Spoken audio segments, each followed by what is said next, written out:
Masque sur la bouche, des villes chinoises où il ne se passe plus rien, plus de foule, aucune vie.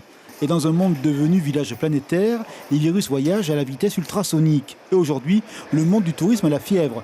13% de vols en moins en Asie. La Thaïlande a déjà perdu plus de 40% de ses touristes. Les Chinois ne voyagent guère, les autres Asiatiques guère plus. Chaque semaine, 2 vols relient pas pété à Tokyo. Les annulations sont notables. Forcément, les Chinois, c'est la plus grosse chute. On avait en général entre 20 et 30 passagers chinois. Là, on est entre 3 et 4. Donc oui, ça fait des proportions importantes. Mais bon, après, il y a le Japon également, où oui, il y a beaucoup d'annulations. Mais le phénomène est mondial, c'est-à-dire que les gens ont peur de voyager. Donc ils annulent beaucoup, oui. Pour le moment, on se dit que d'ici 2-3 mois, ça va passer. Enfin, on espère que c'est une crise, on ne l'a pas vu venir. Je crois que le monde entier ne l'a pas vu venir. Et on se dit, bon, le pic, on espère que le pic va être atteint, que d'ici 2-3 mois, ce sera un mauvais souvenir. Donc l'idée est quand même pour le moment de tenir, oui, bien sûr. Alors que le virus laisse planer une récession économique mondiale, les compagnies aériennes font leur compte.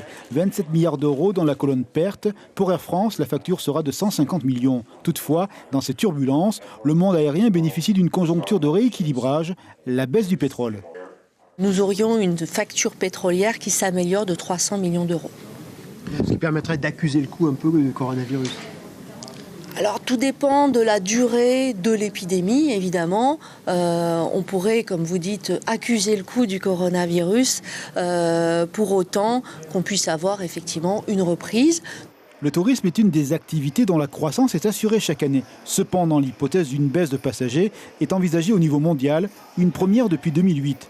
En Polynésie, dont la dynamique touristique est liée aux marchés européens et américains, l'Asie était devenue un terrain de reconquête depuis l'année dernière. À ce jour, c'est le marché le plus impacté, ce qui veut dire que de nouveaux moyens marketing devront y être investis. Il faudra après remettre de l'argent pour tout ce qui est communication, marketing, relance du marché, bien sûr, et pas uniquement sur le Japon, sur l'ensemble des routes qui vont après le Japon, à partir du hub de Tokyo.